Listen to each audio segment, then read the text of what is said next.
और यही भगवान की हमको गिफ्ट है। तो सहयज्ञा प्रजा सृष्ट्वा पुरोवाच प्रजापति ही अनेन प्रसविष्यध्वम ईशवः अस्तु इष्ट कामधुक्। और यही सिद्धांत को लेकर के जब हम अपने समझो घर को चलावे, अपने फैक्ट्री को चलावे, अपने इंस्टीट्यूशन को चलावे, अपने देश को चलावे, तो जो आज हमारा देश का नाम बदल चुका है, पहले भारतवर्ष था, अब है स्कैम वर्षा। अपने देश का नाम बदल गया है, आपको पता होगा, मुझे मालूम है। तो भारत तो चला गया है। भारत माने जहां भा माने ज्ञान, रत माने रमण करना, जहां ज्ञान में लोग रमण करते थे, परमात्मा का जो सौंदर्य है हर एक के हृदय में पुष्पित होता था, वो तो चला गया। अब वहां स्कैम आ गया, इसीलिए भारत वर्ष चला गया और स्कैम वर्षा आ गई। चारों तरफ देखो उसी की बारिश हो रही है। ये बात कभी नहीं हो सकती यदि इस सिद्धांत को जीवन में ले आवे तो। अच्छा, ये जब हम यज्ञ की भावना से जीवन जीते हैं तो उसका प्रभाव अपने जीवन में कैसे होता है, यह टेक्निकली भगवान हमको समझाते हैं। देवान भावयतानेन ते देवा भावयन्तु वहां परस्परं भावयन्तः श्रेय परमवाप्सथ। देवान् भावयतानेन ते देवा भावयन्तु वहां परस्परं भावयन्तः श्रेय परमवाप्सथ। एक बार पुणे की बात है, हम वहां हमारा यज्ञ चल रहा था, मौज में रहो। तो जब हम जा रहे थे कार में यज्ञ के लिए, पुणे शहर है जिसकी गलियां वृंदावन के जैसी छोटी छोटी है। कहते शहर है लेकिन है गलियां ही गलियां चारों तरफ। और वहां जो गाड़ी चलाने का तरीका है वो तरीका इस श्लोक के अनुसार है।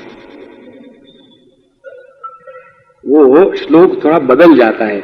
यहाँ कहते हैं देवान भावयतानेन ते देवा भावयन्तु परस्परम भावयन्तः श्रेय परमवाप्सत। लेकिन वहां कैसे है, परस्परम दावयन्तः श्रेय परमवाप्सत। जो पेडेस्ट्रियन है उसको साइकिल वाला धक्का लगाता है, दबा देता है।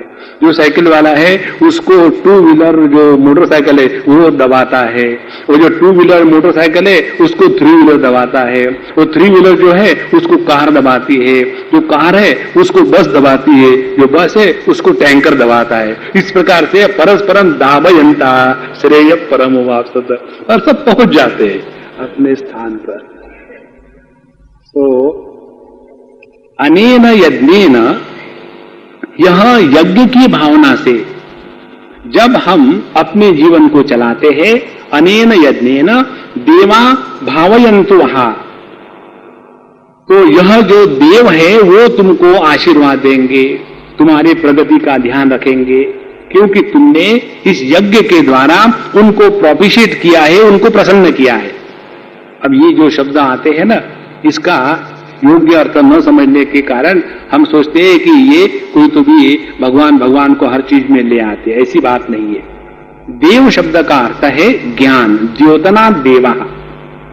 अब यहां जो सिद्धांत है कि अनेन देवान भावय, जब हम इस यज्ञ के द्वारा देवता को प्रसन्न करते, इसको हम दो तीन प्रकार से समझ लेंगे।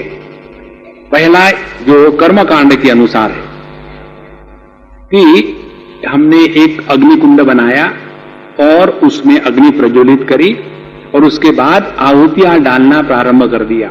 इंद्राय स्वाहा इदन्न मम, वरुणाय स्वाहा इदन्न मम। और इस प्रकार से ये आहुतियां अग्नि के द्वारा उस देवता को पहुंच जाएगी और फिर वो देवता प्रसन्न हो जाएंगे और हमको प्रसाद देंगे। और वो प्रसाद खाने के बाद हमको जो चाहिए था वो मिल गया। इस प्रकार से पहले हमने आहुतियां दी, पहले हमने उनको प्रोभिषेट किया, उनको प्रसन्न किया, और प्रसन्न होकर के वो कहेंगे हाँ तुमको क्या चाहिए, क्या हम ऐसा करेंगे, तुम मुझे क्या दे सकते हो, मेरे से खाकर ही तो बाहर निकले हो, ऐसी बात नहीं। तो पहले हम उनको प्रसन्न करें, और उनको प्रसन्न करने के बाद फिर जो हमारी आवश्यकता है वो पूर्ण करेंगे। यह है कर्म के सिद्धांत के अनुसार, इसीलिए यज्ञ को कहते हैं लेने देने का चक्कर। हम उस इष्ट देवता को प्रसन्न करेंगे, वो हमारी इच्छा पूरी करेंगे। दूसरा इसका अर्थ यह है कि जब हम अपने जीवन में कर्मयोग के सिद्धांत को चलाते हैं, जीवन जब संतुलित होता है तो उसके द्वारा अपनी जो शक्ति है उसका योग्य प्रकार से विनियोग होता है। यदि थोड़े समय के लिए टीवी देखे और उसके बाद आंखों को रेस्ट दे दे, तो जो हमारी आंखें हैं वह हमको ब्लेस करेगी, हम काफी समय तक देख सकेंगे। यदि हम थोड़े समय के लिए कर्म करें और थोड़ी बार रेस्ट करें तो हमारा जो शरीर है हमको काफी समय तक मदद कर सकता है। इसीलिए अपने जीवन में ये नियम होना बहुत आवश्यक है।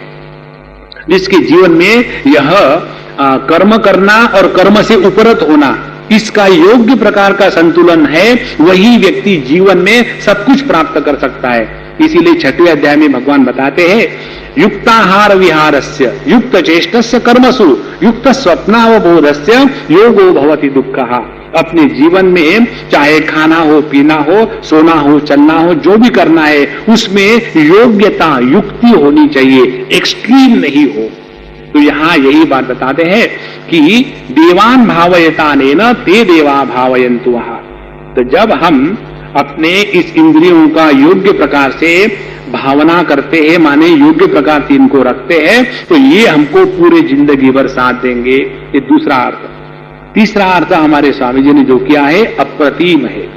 उन्होंने इस प्रकार से बताया, कहते हैं देव माने हम सब में जो अनंत शक्ति है और जिसको यदि जागृत कर ले तो स्काई इज द लिमिट, हम अपने जीवन में कुछ भी प्राप्त कर सकते हैं। तो बताते हैं कि जब हम सब मिल करके कार्य करेंगे, इसीलिए यज्ञ का तात्पर्य यही है। जैसे ये गीता ज्ञान यज्ञ है, इसमें सबका सहयोग है।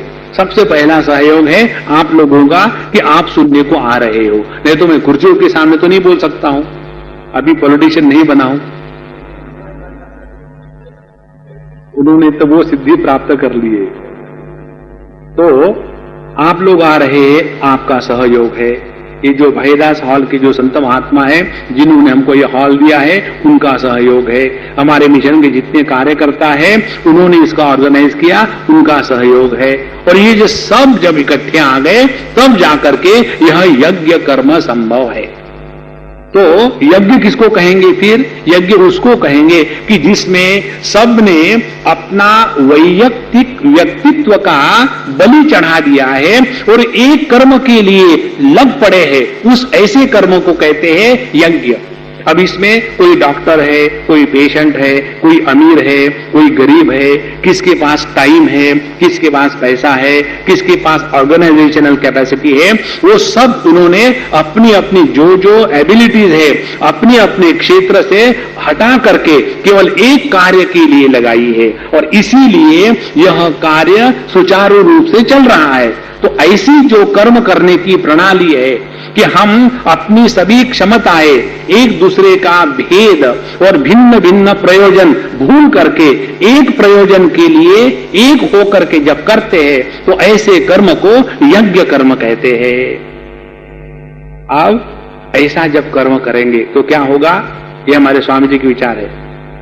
देवता प्रसन्न होगी। और देवता माने क्या? देवता माने हम सब में मिल करके जो अनंत को प्राप्त करने की सुप्त क्षमता है, उस सुप्त क्षमता को हम जागृत करेंगे। See how beautiful it is। यदि हम हर चीज को लेकर के एक दूसरे को उल्टी दिशा में खींचते रहेंगे तो फिर हम किसी भी योग्य प्रकार के प्रयोजन को पूर्ण नहीं कर पाएंगे।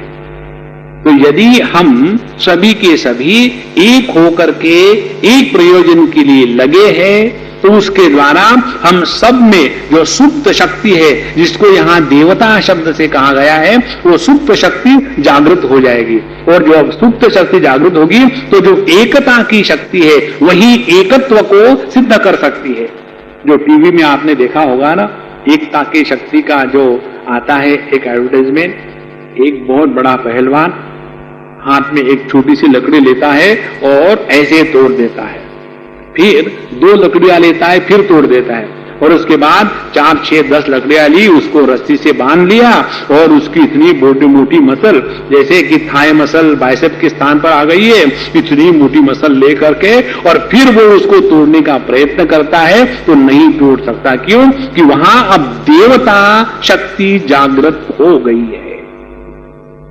इसीलिए यहां जो बताते हैं देवान भावयतानेन ते देवा भावयन्तु, वहां तो जब हम अपने सब में जो एक सुप्त शक्ति है और वो शक्ति अनंत है, हमारे शास्त्र ये कभी स्वीकार नहीं करते कि हम में से कोई भी व्यक्ति जगत में फेल होने के लिए पैदा हुआ है।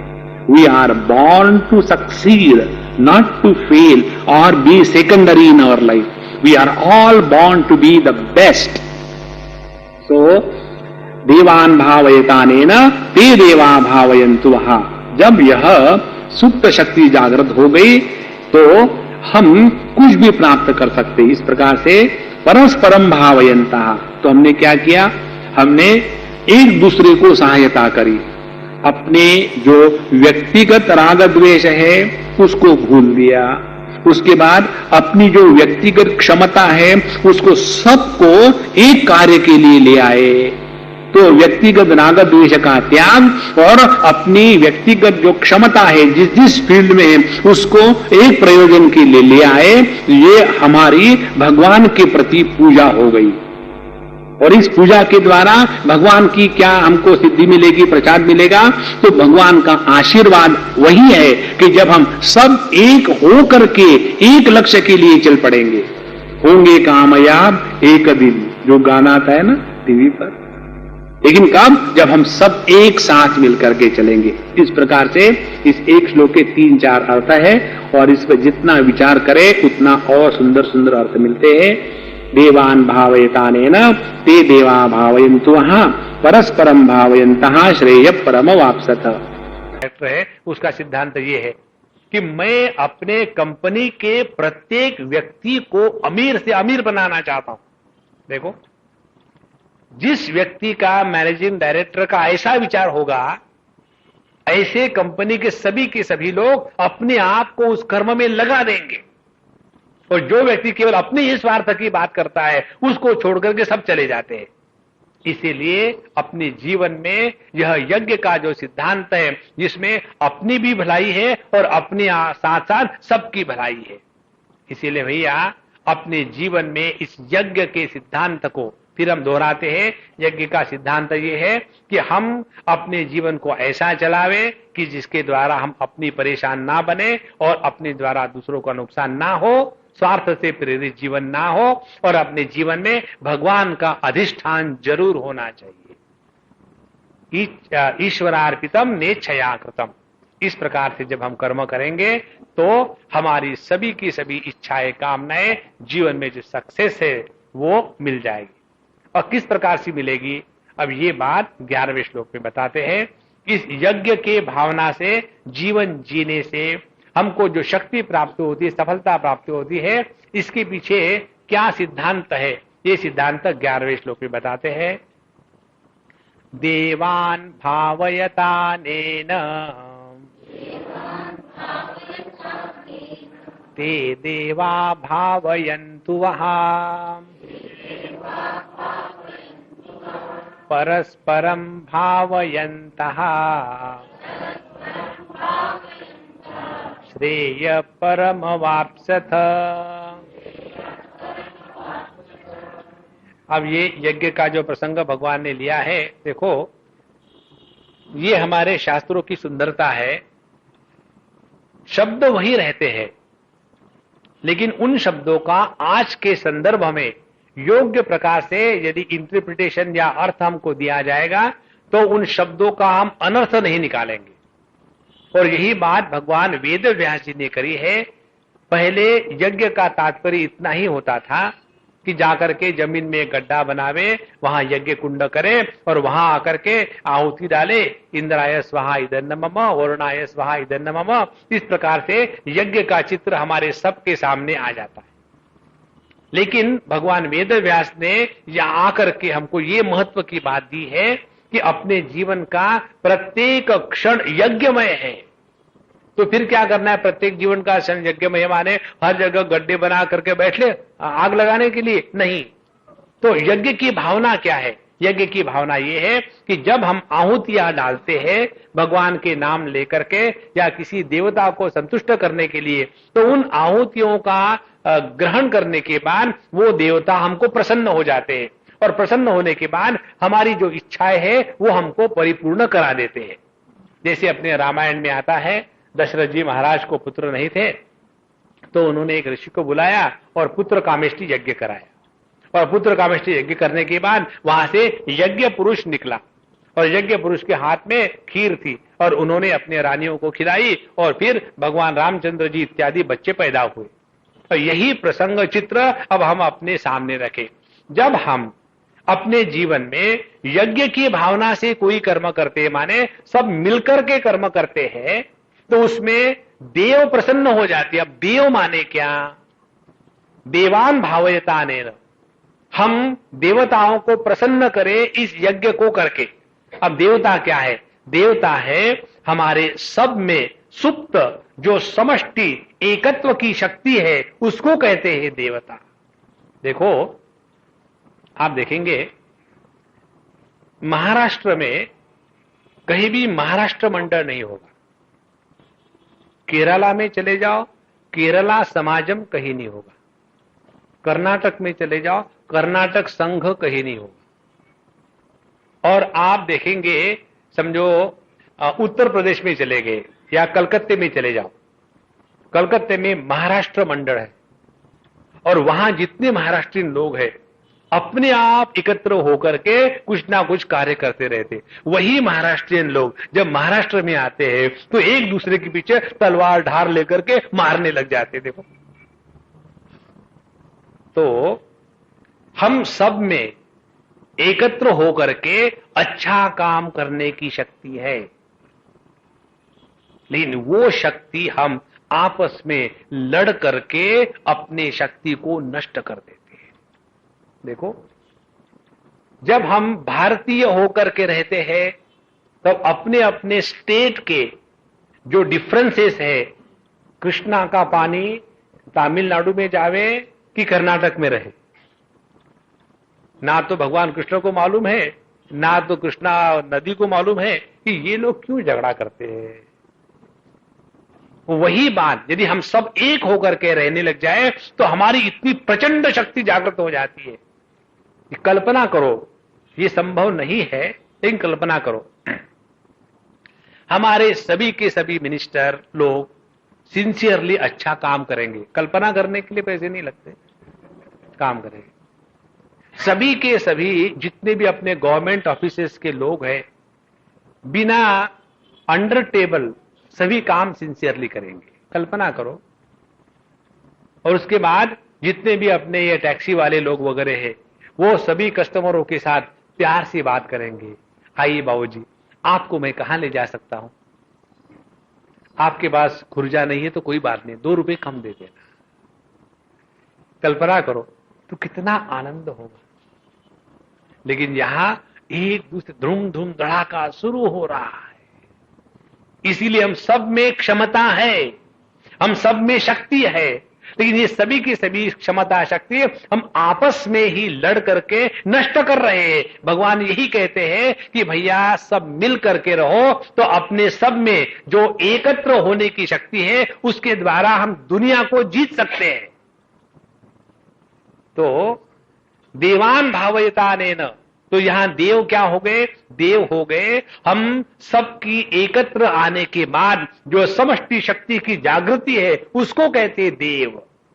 देवान भावयतानेन, फिर ते देवा भावयन्तु वहां, फिर यही शक्ति जब जागृत हो जाएगी तो हम सभी मिलकर के अच्छा काम कर सकते हैं। देखो कलयुग की विशेषता यह है कि यहां संघ की शक्ति है।